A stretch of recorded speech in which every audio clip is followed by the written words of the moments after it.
Hi, good morning. The committee of the parole is called to order. Today is 8:58 a.m.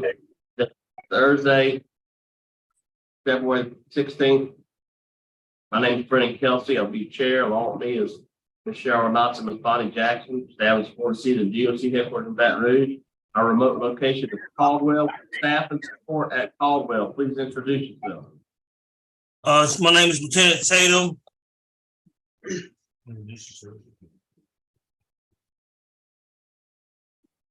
Record. Evan Edwards, 570-330. All right, Evan, my name is Brennan Kelsey. Along with me is Ms. Jackson. Ms. Renatson will be your panel. Have a parole hearing, ask you some questions. You can respond at the end. You can make a statement. We'll take a vote. You understand the process? Yes, sir, I do. Evan Edwards, DOC number 570-330. You're a fourth class offender. Parole eligibility date 1/6/2022. Good time date 12/11/2031. Full time date 5/24/2032. 18-year sentence. For simple burglary of inhabited dwelling, attempted felon in possession of firearm, simple burglary of inhabited dwelling, possession of stolen firearm, possession of Schedule 2 morphine, possession of Schedule 1 heroin. That sound correct? Yes, sir. Please answer, Ms. Renatson. Mr. Edwards, good morning, sir. How old are you? I'm 36. Okay. And how long you been in jail? About 2 years. Okay. And you were revoked in January of 2022, a little over a year ago, for multiple violations, including positive drug screening. Tell us more. Well, I'm just still, when I got out, well, it started, I started my addiction when I was young. And it wound up escalating to criminal activity when I got a little older. I went to jail. I got out, I went back. I spent all my time in like satellite camps. And when I reflect back, I was just locked in a dorm environment 24 hours a day for years on end. It wasn't tough. That's why I kept coming back in short periods of time. I kept reoffending, catching new charges. But when I went to the penitentiary, it was just a different environment. I was able to get a job. I was able to do things kind of like I'm doing here. And that helped me kind of touch back with who I was before my addiction, working and having hobbies. That's why I contribute that to a lot and some good therapists.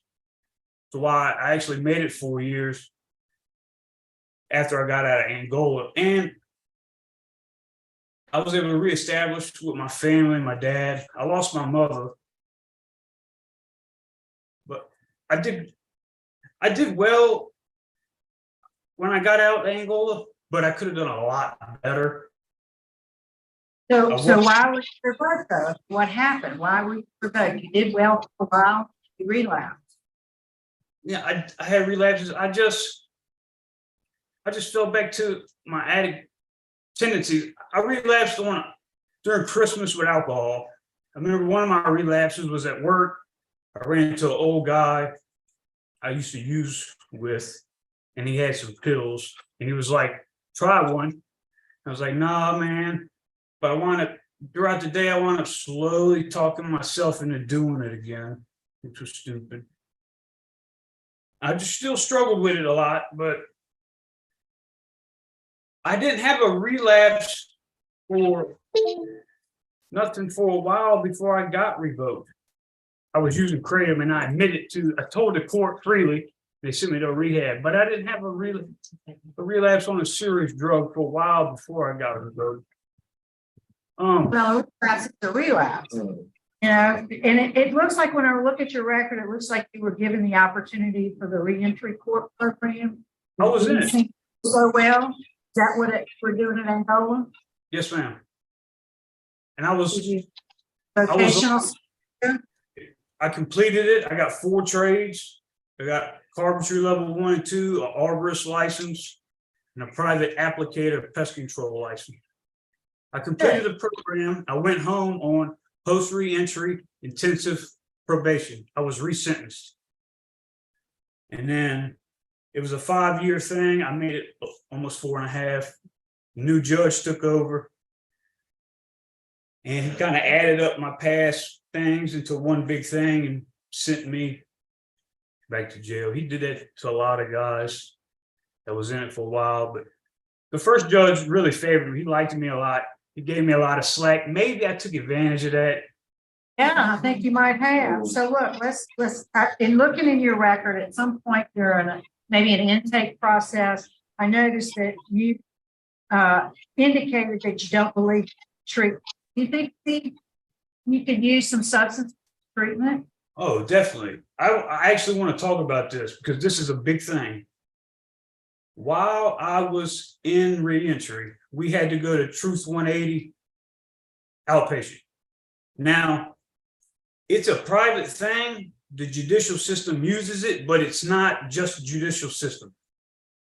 When I was there, I met a man named Randy Weaver who started it. He was an ex-addict. After a long time of dealing with him, I noticed his heart was really in it. So I was dealing with some things, some personal things that were really bothering me. And I opened up to him and it really started a snowball effect. And I brought him a lot of past traumas. He really helped me big time. But he retired. And then I had my own place. I met a girl. We got pregnant and had a young son. She died. And I almost turned back to heroin. But we were such good friends. I love the man. I really contribute a lot of the success I had to him, helping me work on myself. I had his private number and I still kept in touch with him. He helped me with her death. And he helped. Anyway, I still have his number. He's like a sponsor, but I never really called him that. When he left, Truth 180 went to this other guy, Chris. Now, Chris has a hardcore treatment process.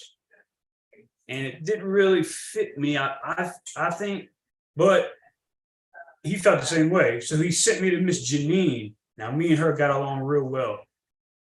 I definitely need treatment. Okay, that's what I'm getting at. That's what I'm getting at. I plan All on right. trying to. I noticed that since you've been incarcerated this time, you have done some anger management, victim accountability letter training, living in balance 1 to 2. You know, because of your history, you score out as a high need.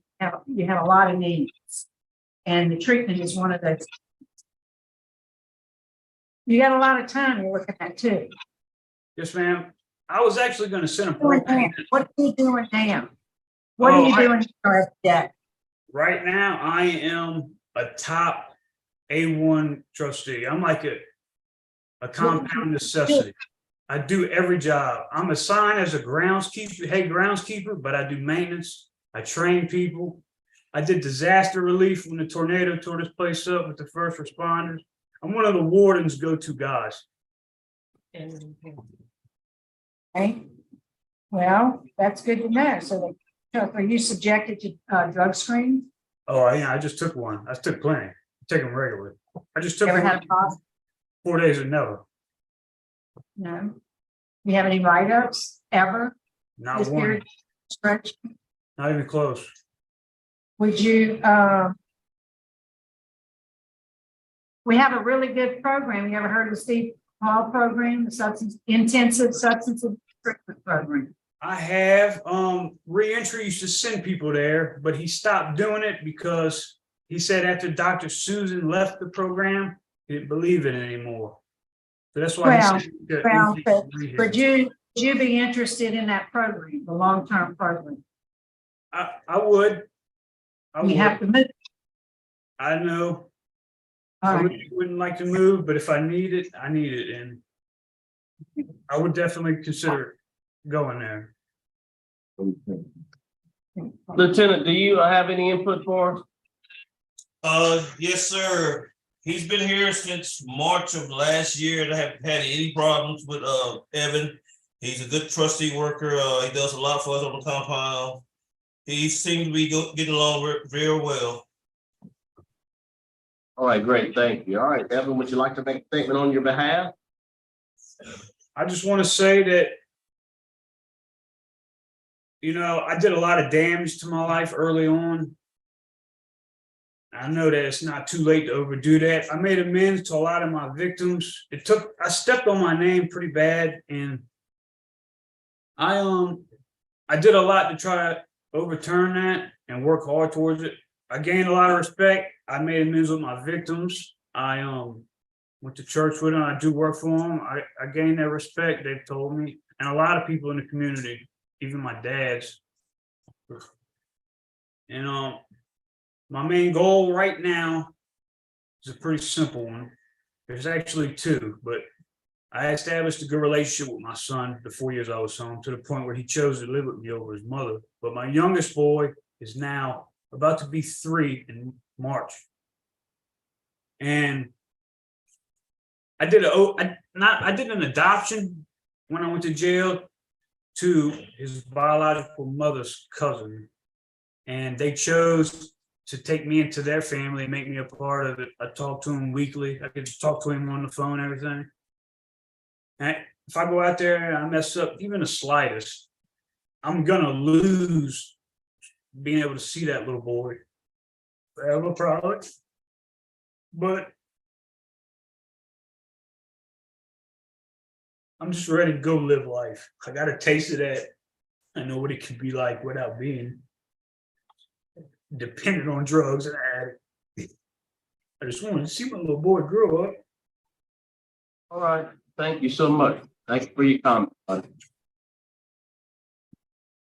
All right, that was fair to vote. Ms. Renata? Mr. Edwards, I'm gonna tell you, when I look at your record, I did a very thorough review, and I had my mind kind of leaning towards, I can't think this guy got a serious drug problem. Talking to you today, though, I believe in listening to what the lieutenant has said about your work ethic, you're doing well where you're at. Submit to regular routine drug screens. You acknowledge you got a problem. You acknowledge you're an addict. You have kind of put the blame on other people, though. I believe that you would benefit from a long-term intensive substance abuse treatment program. And the only way I can see you get that is if I grant your parole after you complete that long-term program. And then when you're done with that and they release you back into the community with added special conditions to report to your parole officer weekly for the first 90 days, follow whatever aftercare treatment program they recommend to you, including 3 AA or MA meetings each week. I want you to enroll in grief counseling, maintain full-time employment, and you have to submit to random routine drug screen. I'm just one. Yes, ma'am. Judge? Mr. Edwards, I'm going to be honest with you. I didn't like the fact that everything was always somebody else's fault. They changed the judge, they changed the director program. The problem is you. The fact that you have a serious drug. And until you grasp hold of that, you stop looking for excuses for your relapses and your behavior, then you're never going to get yourself together. Stop blaming circumstances, stop blaming other people. Drug addiction is hard, I understand it, but it takes a lot of self-awareness to recognize that you're the problem. And I don't think you're there yet. But I do think that you need long-term substance abuse programs. So I will follow the recommendations of my colleagues and grant you conditionally upon completion of a long-term substance abuse program and with the same conditions as outlined by Mrs. Renata. But you have 2 votes to grant to long-term substance abuse. I also am gonna vote to grant your parole to the long-term substance Steve Hall Substance Abuse Program, 9-month intense rehab. You sit on the front row, learn everything you can learn, take advantage of. This is might be your one and only opportunity. If not, you're gonna be back here for a long time. So you want to see your children and you want to get right. About time to take care of you first. So 3 votes to grant your parole for Steve Hall. Stipulated stated random drug screen, PO weekly for the first 90 days. Follow the aftercare, 3 NAAA per week, brief counseling and full-time employment. You understand stipulations? Yes, sir. Thank you. Well, good granted. Good luck to you. Thank you.